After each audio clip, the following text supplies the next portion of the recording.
Good morning, good afternoon, good evening, depending on where you are in the world. This is Zeitgeist Movement's Global Radio, November 28th, 2012.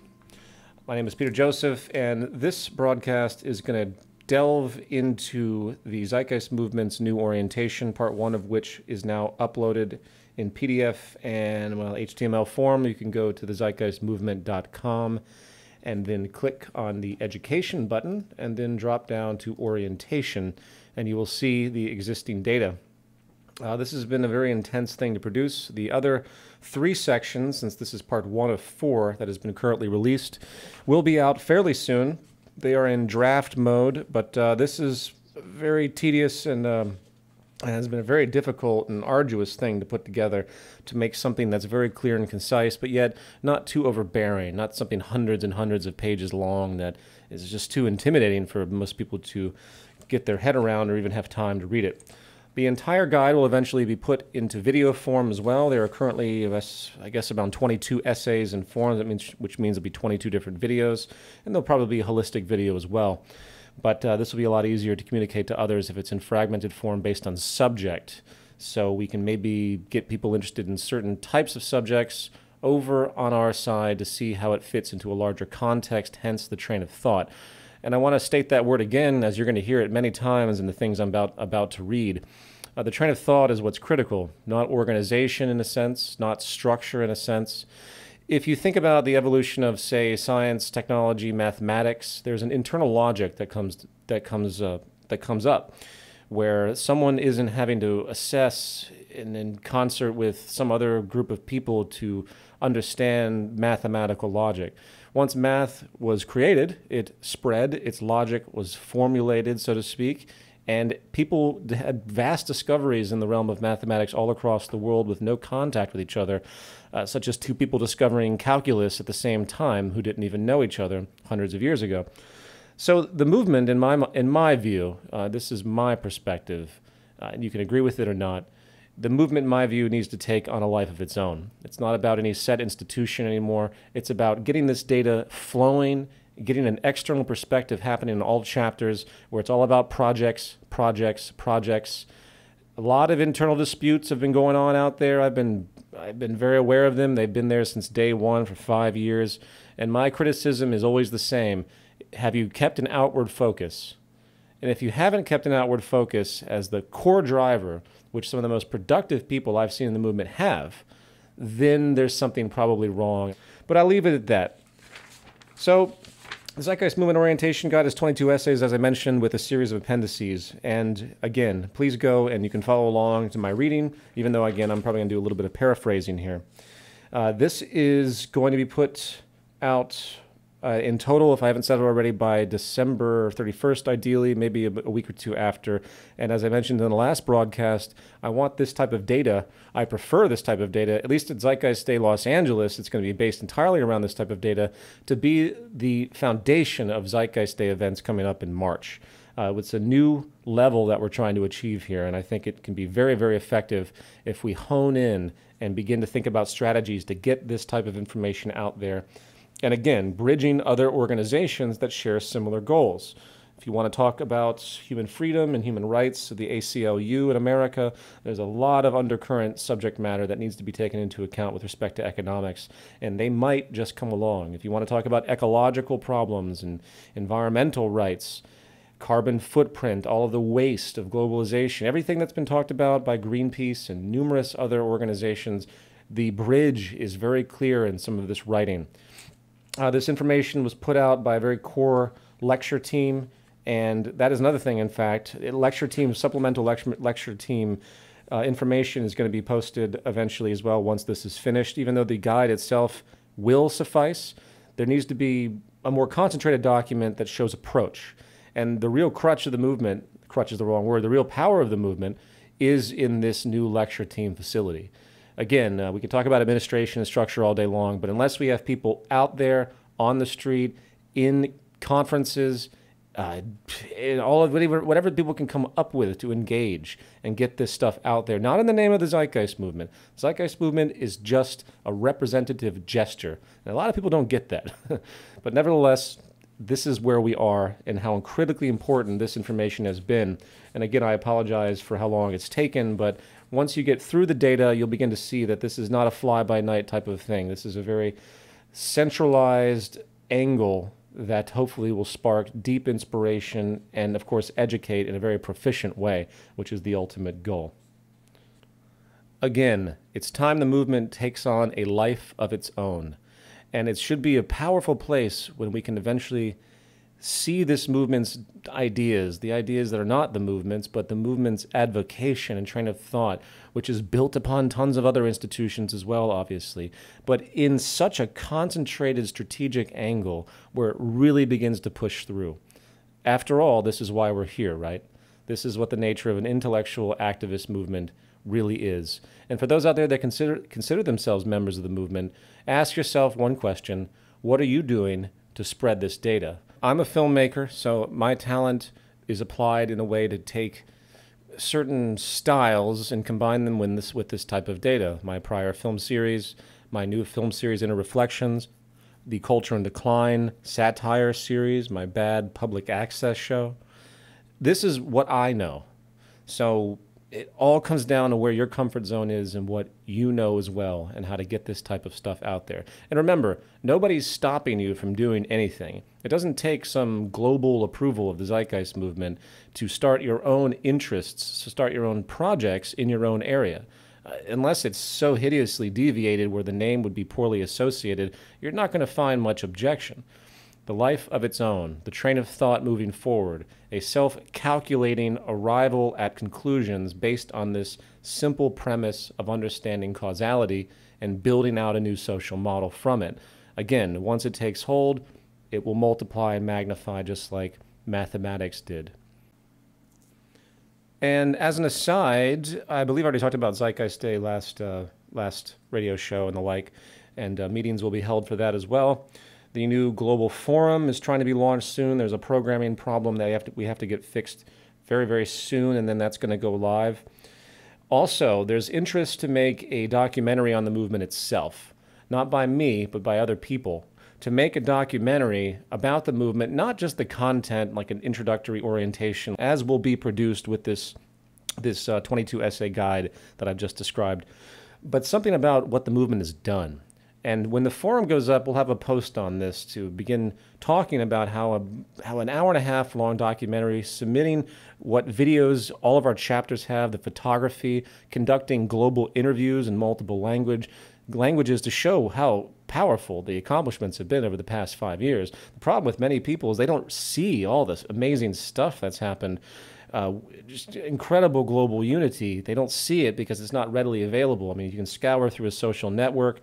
We do have some press-related stuff on the website, but it's simply too much to track. So this new idea to make a documentary on the Zeitgeist Movement has come forward, and more will be described about that, and it will definitely need to be a community effort, to say the least. We'll get some people that are really into the Zeitgeist Media Project, which I'm sure you're all familiar with, Zeitgeist Media Project. You can link to it from the global site. Lots of films and visual media is uploaded there, as well as music. We can build out with those talents to help create this new documentary. And it could be the official documentary of the movement, if you want to call it something like that. But it's not an orientation, once again. It's about what the movement has accomplished, and it can include its controversy and everything else. So that's just food for thought out there for a future community project. All right, so I'm going to jump right into this because I don't intend to actually be talking too much today. But I do intend to kind of go through essay by essay as time moves forward on these shows, even though you can go and read it, but just to kind of give it an oral quality before we get the videos out there. So people that don't read as much or don't have time or they're sitting at work and actually just listen to this. And if anyone out there cares to syndicate this, to take it, cut it, and reproduce it on YouTube, what have you, maybe even provide imagery to it, all of that would be a lot of fun to do. Again, eventually this will be produced in videos, but I don't have time to do it, and we have to find a core group of people to do that in and of itself to make a really good video series. It's an educational series of 22 videos. All right, we're going to jump right into the preface. Thorstein Veblen made a great quote: "The outcome of any serious research can only be to make two questions grow where only one grew before." The origin of the name the Zeitgeist Movement.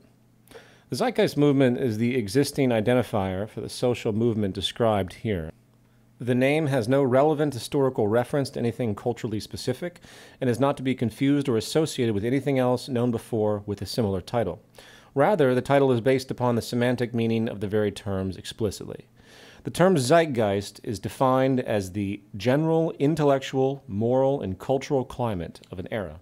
The term movement simply implies motion or change. Therefore, the Zeitgeist Movement, or TZM, is an organization which urges change in the dominant intellectual, moral, and cultural climate of the time. As far as the document's structure, the text has been prepared to be as concise yet comprehensive as possible. In form, it is a series of essays ordered by subject in a manner which will work to support a broader context. While each essay is designed to be taken on its own merit in evaluation, the true context resides in how each issue works to support a larger train of thought with respect to the most efficient organization of human society. It will be noticed by those who read these essays in a linear fashion that a fair amount of overlap exists with certain ideas. This is deliberate, as repetition and emphasis is considered helpful given how foreign some of these concepts might seem to those with no prior exposure. Also, only so much detail can be afforded with a guide like this, especially given the gravity of some of the subjects and how they interrelate. So a great deal of third-party sourcing exists via footnotes and appendices. To really read this guide is to make sure you follow the footnotes and appendices. The organism of knowledge. As with any form of presented research, we are dealing with serially generated data composites. Observation, its assessment, documentation, and integration with other knowledge, existing or pending, is the manner by which all distinguishable ideas come to evolve. This continuum is important to understand with respect to the way we think about what we believe and why, for information is always separate in its merit from the person or institution communicating or representing it. Information can only be evaluated correctly through a systematic process of comparison to other physically verifiable evidence as to its proof or lack thereof. Likewise, this continuum also implies that there can be no empirical origin of ideas. From an epistemological perspective, knowledge is mostly culminated, processed, and expanded through communication amongst our species. The individual, with his or her inherently different life experience and propensities, serves as a custom processing filter by which a given idea can be morphed. Collectively, we individuals comprise what could be called a group mind, which is the larger order social processor by which the effort of individuals ideally coalesce. The traditional method of data transfer through, say, literature, sharing books from generation to generation, has been a notable path of this group mind interaction, for example. By the way, in Carl Sagan's work, Cosmos, he makes a very unique statement with respect to the group mind concept worth mentioning here.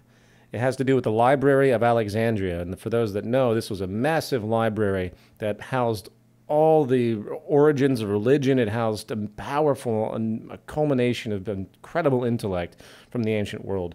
And it was quickly destroyed through two different religious circumstances, religious groups that destroyed it, burnt it down, basically. And Carl Sagan, quote, says, "It was as if the entire civilization had undergone some self-inflicted brain surgery, and most of its memories, discoveries, ideas, and passions were extinguished irrevocably." Continuing, Isaac Newton perhaps put this reality best with the statement, "If I have seen further than others, it is by standing upon the shoulders of giants." This is brought up here in order to focus the reader on the critical consideration of data, not a supposed source, as there actually is no such thing in an empirical sense. Only in the temporal traditional patterns of culture, such as with literary credits in a textbook for future research reference, is such a recognition technically relevant. There is no statement more erroneous than the declaration that, quote, "This is my idea." Such notions are byproducts of a material culture that has been reinforced in seeking physical rewards, usually via money, in exchange for the illusion of their proprietary creations. Very often an ego association is culminated as well, where an individual claims prestige about their credit for an idea or supposed invention. However, that is not to exclude gratitude and respect for those figures or institutions which have shown dedication and perseverance towards the expansion of knowledge itself, nor to diminish the necessity of importance of those who have achieved a skilled, expert, specialized status in a particular field. The contributions of brilliant researchers, thinkers, and engineers such as R. Buckminster Fuller, Jacques Fresco, Jeremy Rifkin, Ray Kurzweil, Robert Sapolsky, Thorstein Veblen, Richard Wilkinson, Dr. James Gilligan, Carl Sagan, Nikola Tesla, Stephen Hawking, and many, many more researchers, past and present, are quoted and sourced in this text and serve as part of the larger order data composite you are about to read.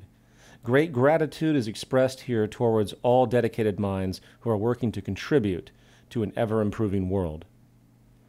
Yet, once again, when it comes to the level of understanding, information itself has no origin, no loyalty, no price tag, no ego, and no bias.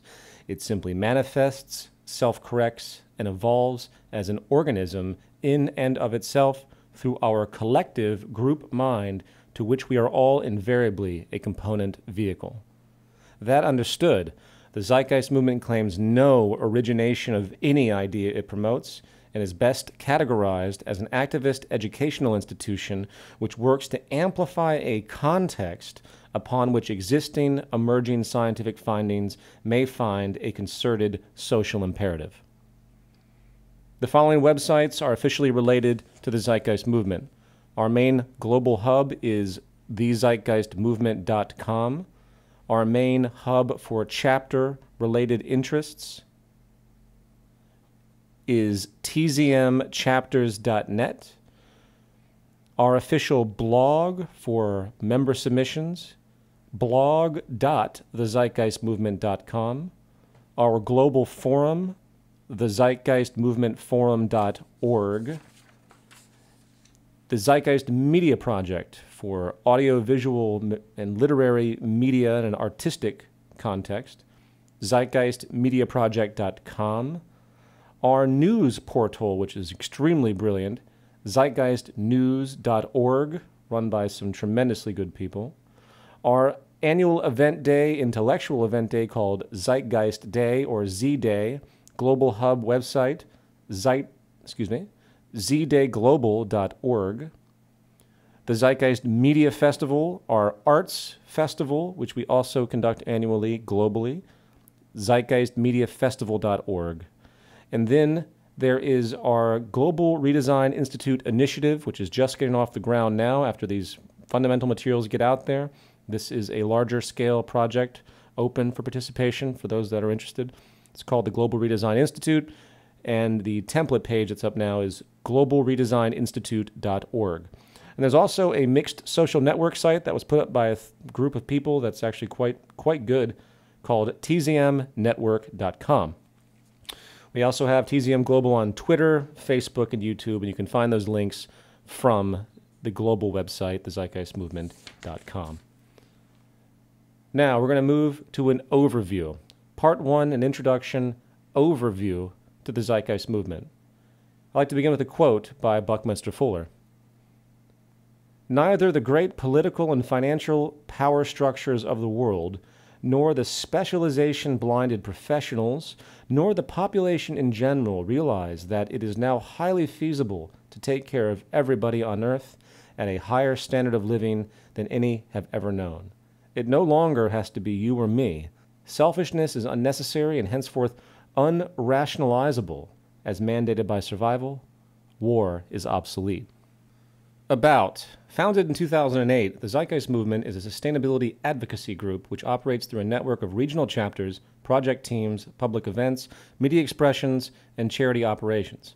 The Zeitgeist Movement's activism is explicitly based on non-violent methods of communication, with the core focus on educating the public about the true root sources of many common personal, social, and ecological problems today, coupled with the vast problem-solving and humanity-improving potential science and technology has now enabled, but yet goes unapplied due to barriers inherent in the current established social system.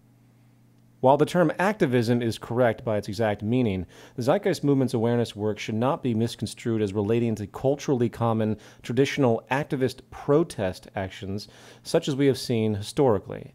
Rather, the Zeitgeist Movement expresses itself through targeted, rational educational projects that work not to impose, dictate, or blindly persuade, but to set in motion a train of thought that is logically self-realizing when the causal considerations of sustainability and public health are referenced from a scientific perspective.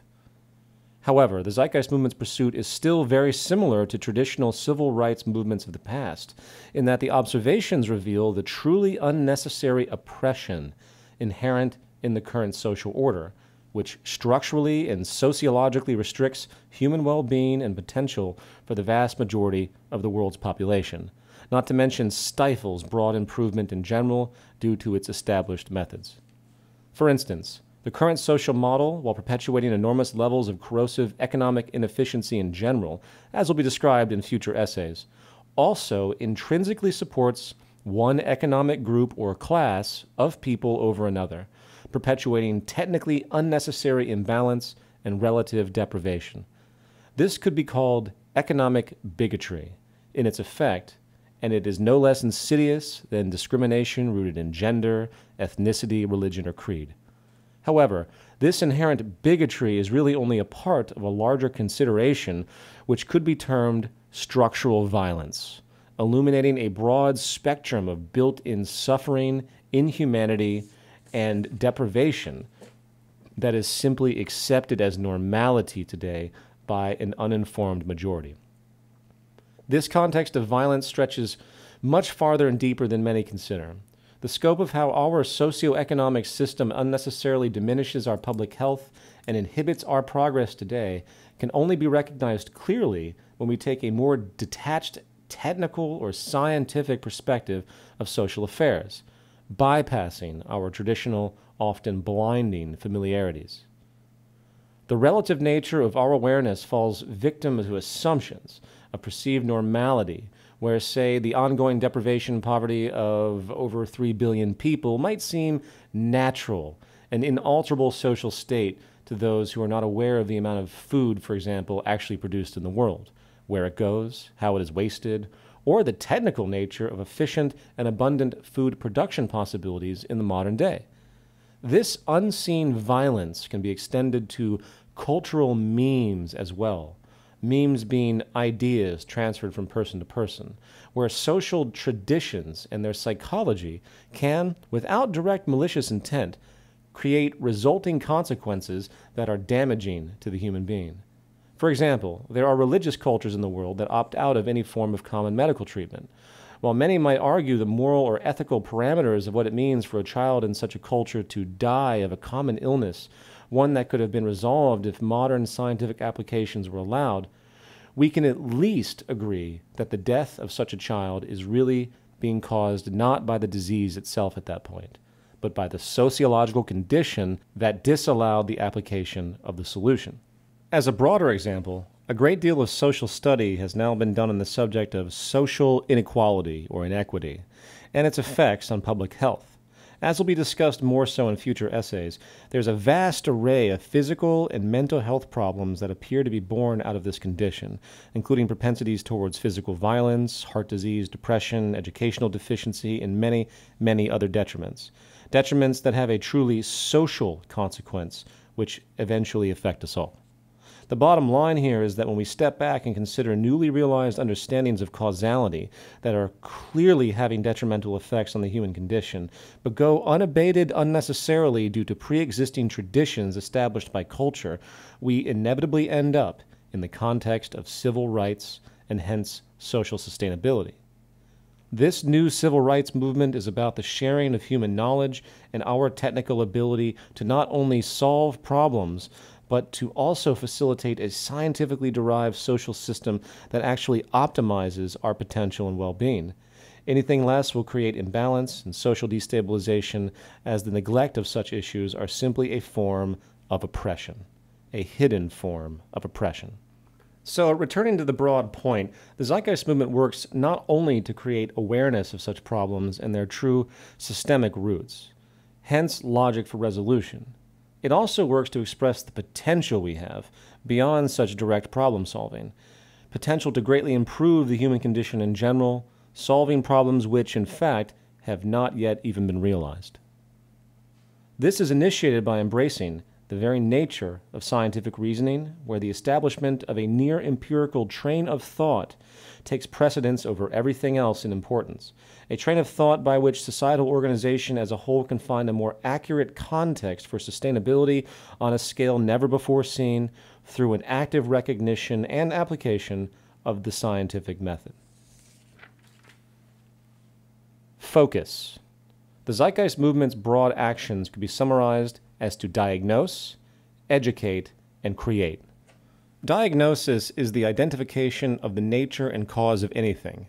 To properly diagnose the causal condition of the vast social and ecological problems we have today is not to merely complain about them or criticize the actions of people or particular institutions. A true diagnosis must seek out the lowest causal denominator possible and work to source at that level for resolution.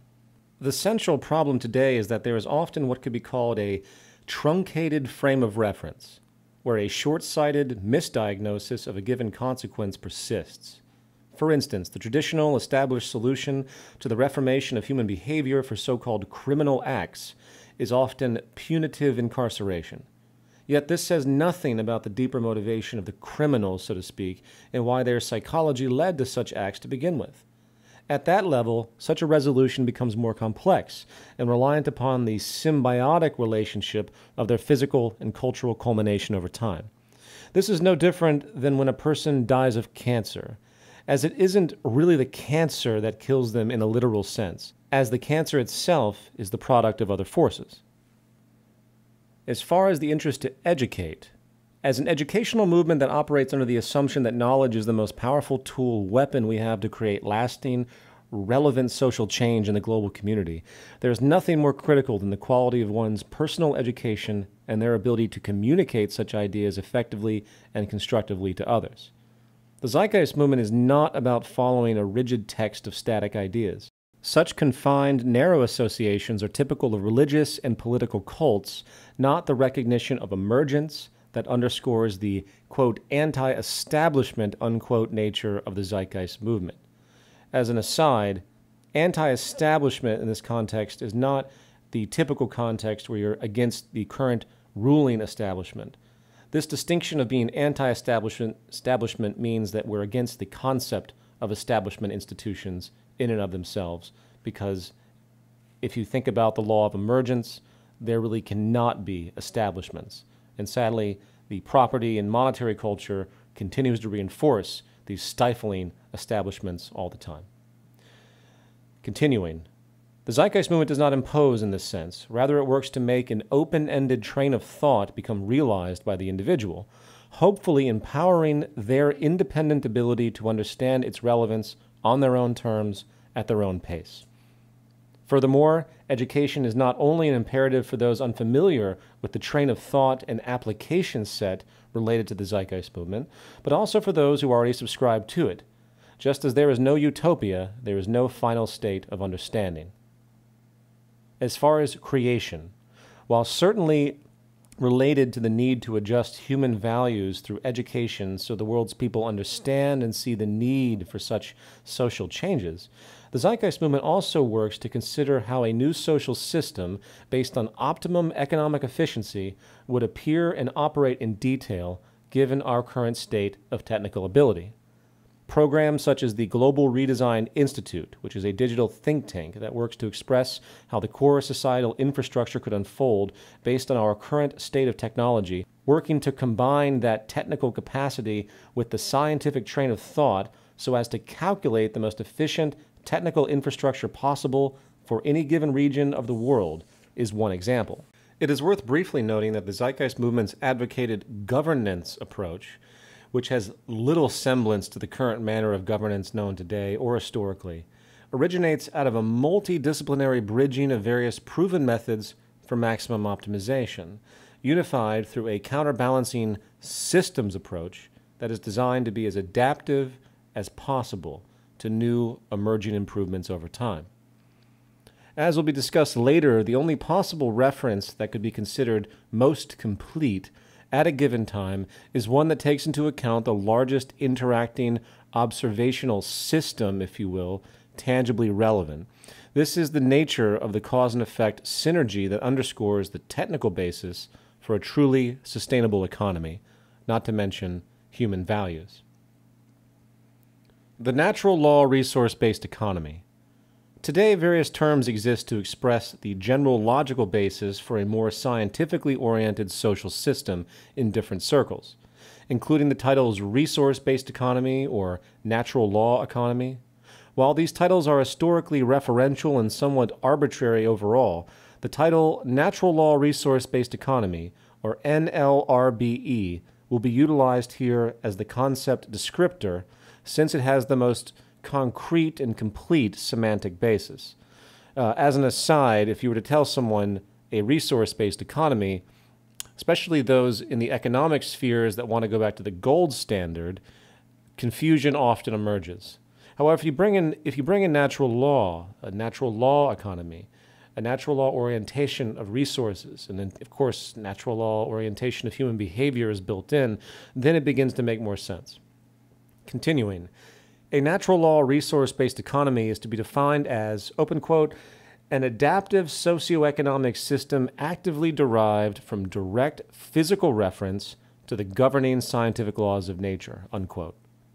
Overall, the observation is that through the use of socially targeted research and tested understandings in science and technology, we are now able to logically arrive at societal approaches which could be profoundly more effective in meeting the needs of the human population, not to mention create broad sustainability. We are now able to dramatically increase public health, better preserve the habitat, while also strategically reduce or eliminate many common social problems present today, which are sadly considered inalterable by many due to their cultural persistence. Since the dawn of scientific recognition, this general reasoning is nothing new in gesture, and various notable individuals and organizations, past and present, have alluded to such a scientific reorientation of society on one level or another. Common examples would be Technocracy, Inc., Buckminster Fuller, Thorstein Veblen, Jacques Fresco, H.G. Wells, Carl Sagan, the Singularity Institute and Ray Kurzweil, and many, many others. Train of thought.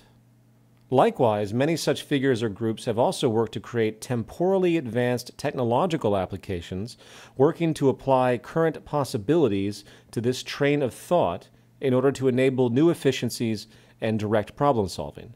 Examples would be Jacques Fresco's city systems, circular city systems, or Buckminster Fuller's Dymaxion house, and other technologies. Yet, as obviously important as this applied engineering is, it is still critical to remember that all specific technological applications can only be transient when the evolution of scientific knowledge and its emerging technological applications are taken into account. This makes all current applications of technology obsolete over time. As an aside, the term application set runs through these essays. Application set, it would be defined as the temporal innovations, the possibilities currently available, whether utilized or not, to make things more efficient. However, the application set is always arbitrary in the broad scheme. Therefore, what is left can only be a train of thought with respect to the underlying causal scientific principles. The Zeitgeist Movement is hence loyal to this train of thought, not figures, institutions, or temporal technological advancements. Rather than follow a person or design, the Zeitgeist Movement follows this self-generating premise of understanding, and it hence operates in a non-centralized holographic manner with this train of thought as the origin of influence for action. A notable pattern worth mentioning is how the evolution of mankind's understanding of itself and its habitat also continues to expand away from older ideas and perspectives which are no longer supported due to the constant introduction of new schema-altering information. A worthy keyword to denote here is superstition, which in many circumstances can be viewed as a category of belief that once appeared to be adequately supported by experience and perception, but can no longer be held as viable due to new conflicting data. For example, While traditional religious thought might seem increasingly implausible to more people today than ever in the West, due to the rapid growth in information and general literacy, the roots of religious thought can be traced to periods where humans could justify the validity and accuracy of such beliefs given the limited understanding they had of their environment in those early times. This pattern is apparent in all areas of understanding, including modern academia. Even so-called scientific conclusions, which, again, with the advent of new information and updated tests, often cannot be held as valid anymore, are still commonly defended due to their mere inclusion in the current cultural tradition. Such established institutions, as they could be called, often wish to maintain permanence due to reasons of ego, power, market income, or general psychological comfort. This problem is, in many ways, at the core of our social paralysis. So it is important to recognize this pattern of transition and realize how critical being vulnerable really is when it comes to belief systems, not to mention coming to terms with the very dangerous phenomenon of established institutions, which are culturally programmed to seek self-preservation rather than evolve and change. From tradition to emergence. The perceptual clash between our cultural traditions and our ever-growing database of emergent knowledge is at the core of what defines the zeitgeist as we know it, and a long-term review of history shows a slow grind out of superstitious cultural traditions and assumptions of reality as they heed to our newly realized benchmark of emergent scientific causality. This is what the Zeitgeist Movement represents in its broadest philosophical context, a movement of the cultural zeitgeist itself into new, verifiable, and more optimized understandings and applications. Hence, while we certainly have witnessed vast and accelerating changes in different areas of human awareness and practice, such as with our vast material technology, it appears our social system is still long behind. Political persuasion, market economics, labor for income, perpetual inequality, nation-state divisions, legal assumptions, and many other staples of our current social order continue to be largely accepted as normality given by the current culture, with little more than their persistence through time as evidence of their value and empirical permanence. It is in this context that the Zeitgeist Movement finds its most broad imperative, changing the social system. Again, there are many problem-solving technical possibilities for personal and social progress today that go unnoticed or misunderstood. The ending of war, the resolution of poverty, the creation of a material abundance unseen in history to meet human needs, the removal of most crime as we know it, the empowerment of true personal freedom through the removal of pointless, monotonous labor, and the resolution of many environmental threats, including diseases, are a few of the calculated possibilities we have when we take our technical reality into account. However, again, these possibilities are not only largely unrecognized, they are also literally restricted by the current social order, for the implementation of such problem-solving efficiency and prosperity stands in direct opposition to the very mechanics of how our social system is operating at the core level.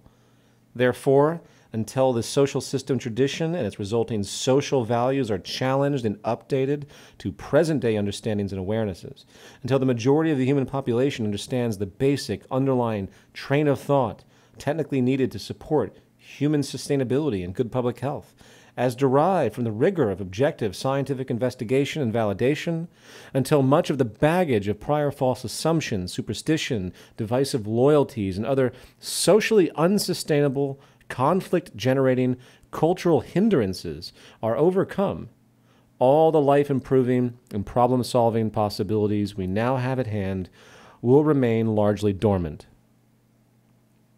The real revolution is the revolution of values.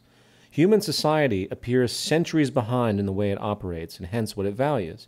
If we wish to progress and solve the mounting problems at hand, and in effect reverse what is an accelerating decline of our civilization in many ways, we need to change the way we think about ourselves and hence the world we inhabit.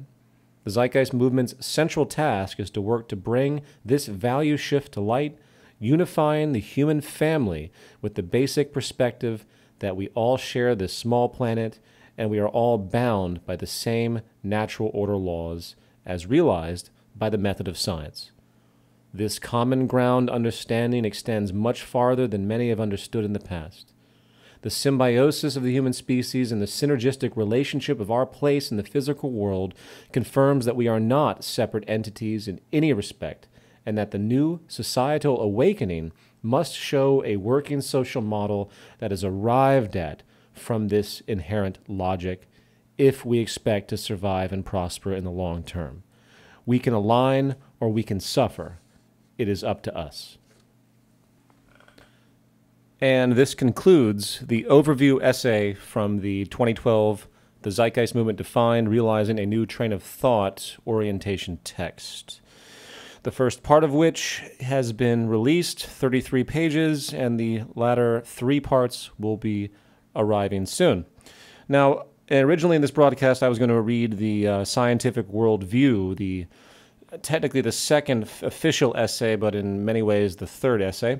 But I'm not going to due to time reasons. I only wanted to allocate an hour for this. We are approaching that, so I'm going to end a little bit early. But this will be for another broadcast, if not next week, a week prior, depending on who's up. So thank you all for listening. Please go and review this existing 33-page document. PDF download can be brought from the site, or you can actually review it on the site as well. It's a little bit easier to read in PDF because of the footnotes. You really can't see the footnotes when you look at it on the webpage. But I hope everyone's doing well out there, and a lot of big stuff happening on the horizon in general. And I want to thank everybody out there for their dedication and patience and discipline with everything that's been going on. And yeah, I'll talk to you guys very soon. Take care.